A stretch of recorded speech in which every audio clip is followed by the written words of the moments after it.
तो काफी समय से यही प्रॉब्लम है आप जो है बाइक रैली कर रहे हैं। प्रशांत जी भी जो जन स्वराज के सूत्रधार हैं, उन्होंने भी पद यात्रा किया। तो आपने कहा कि हर किसी ने छुआ तो उसको दूसरा दूसरा चीज समझ में आया।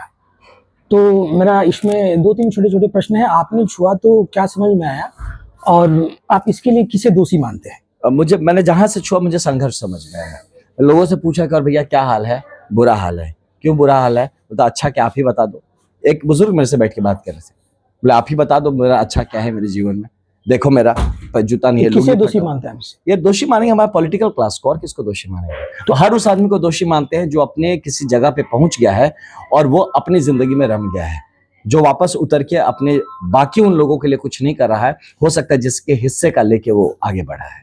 तो आपने जो चीज भी समझा इतने दिनों के दौरान में, तो आप क्या सोचते हैं, आप क्या करने वाले हैं कि ये सारी समस्याएं दूर हो सके? आपका क्या प्लान है? देखिए, जैसे स्वास्थ्य है, शिक्षा है, रोजगार है। लोकतांत्रिक व्यवस्था में राजनीति ही एकमात्र मंच है जिसके थ्रू आप सामाजिक बदलाव या फिर ओवरऑल जीने का जो तरीका है किसी का, उसमें कोई बदलाव ला सकते हैं। तो उसका मंच राजनीतिक ही है ना? या तो अब इसको कैसे बदला जा सकता है? तो इसको राजनीतिक तौर पे ही बदला जा सकता है। जब इस व्यवस्था का कमांड अगर हम लोगों के हाथ में आता है तो व्यवस्था परिवर्तन की बात जनसुराज करता है। व्यवस्था को ठीक करने की बात नहीं करता, परिवर्तन की बात करता, न्यू पूरा पैराडिम शिफ्ट होने की बात करते हैं, जिसमें कि आप जो कहते हैं ना कि अच्छा भ्रष्टाचार कम कर देंगे, शिक्षा बेहतर कर देंगे, है ना?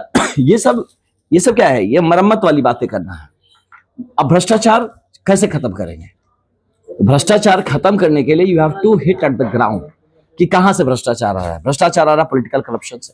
आप अगर मान लीजिए सरकारी बात करते हैं, सिंपल, आपको पोस्टिंग जानी है, राइट? पॉलिटिकल करप्शन मतलब पोस्टिंग जानी है, आपकी भर्ती में पैसे लग रहे हैं, आपकी पोस्टिंग में पैसे लग रहे हैं, आप जितने दिन उस पोस्ट पे बैठे हैं। मैं एक सीनियर अधिकारी की बात कर रहा हूँ, नाम मत पूछेगा क्योंकि मैं अधिकारी रहा हूँ तो आई एम इन टच। वो कहते हैं कि भैया बीच बीच में रिचार्ज कराते रहना पड़ता अपनी पोस्टिंग का। आप सोचिए कि आप एक जगह पोस्ट में है ना, आप रह नहीं पाएंगे। और ये क्यों हो रहा है?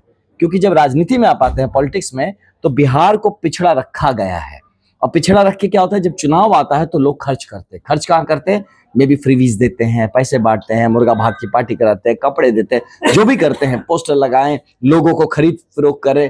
पलायन जो है बिहार नहीं, इसका पहले सुन लीजिए। ये जो खर्चा होता है, ये खर्चा निकालेगा कहां से नेता? वो नेता जैसे पोस्ट पे आता है तुरंत उसके अंडर जितने अधिकारी हैं उनका वो पोस्ट बेचना शुरू कर देता है। और जब वो पोस्ट बेचना शुरू करेगा, अधिकारी कहां से पैसा निकालेगा? अल्टीमेटली गाज गिरती है आपके मेरे माँ बाप पे।